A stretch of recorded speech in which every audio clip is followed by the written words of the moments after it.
No início do século IV, o Império Romano estava passando por mudanças significativas, e a expansão do cristianismo também estava em curso.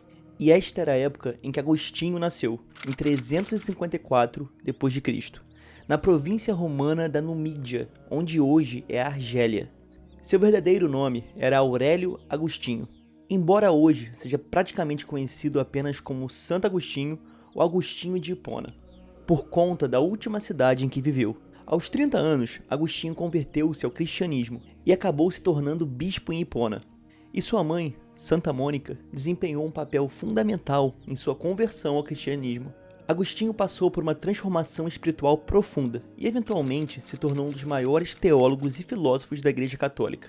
No período medieval, aproximadamente do século V ao século XV, a filosofia e a religião estiveram intimamente ligadas. Os filósofos medievais estudavam os filósofos gregos antigos, como Platão e Aristóteles, mas adaptavam as suas ideias às suas próprias religiões. E Agostinho queria desesperadamente conhecer a verdade. Como cristão, ele acreditava em Deus, mas sua crença deixou muitas perguntas sem resposta. O que Deus queria que ele fizesse? Como deveria viver? E no que ele deveria acreditar? E ele passou a maior parte de sua vida pensando e escrevendo sobre essas questões. Os riscos eram muito altos, e para aqueles que acreditam na possibilidade de passar a eternidade no inferno, cometer um erro filosófico parecia ter consequências terríveis. E um dos problemas sobre os quais Agostinho mais se debruçava era o porquê Deus permitia a existência do mal no mundo. E a resposta dele ainda é muito popular entre os cristãos.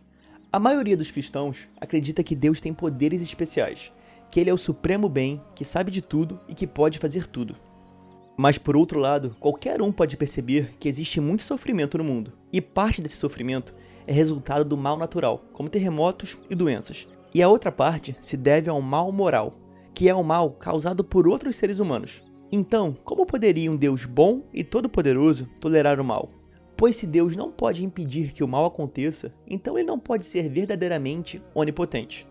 Mas se Deus é todo-poderoso e parece não querer deter o mal, como ele pode ser o supremo bem?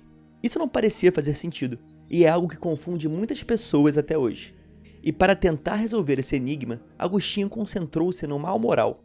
Ele não se satisfazia com a ideia de que Deus age de maneira misteriosa e que está além de nossa compreensão. Ele queria respostas. Por que Deus permitiu o mal? Por que havia tanto mal? A solução não era tão fácil. Agostinho pensou exaustivamente sobre esses problemas, e sua principal solução baseou-se na existência do livre-arbítrio, a capacidade humana de decidir o que fazer. Para ele, Deus concedeu o livre-arbítrio a toda a sua criação. Agostinho considerava que ter livre-arbítrio é bom, já que nos permite escolher agir moralmente. Isso significa seguir os mandamentos de Deus de livre e espontânea vontade.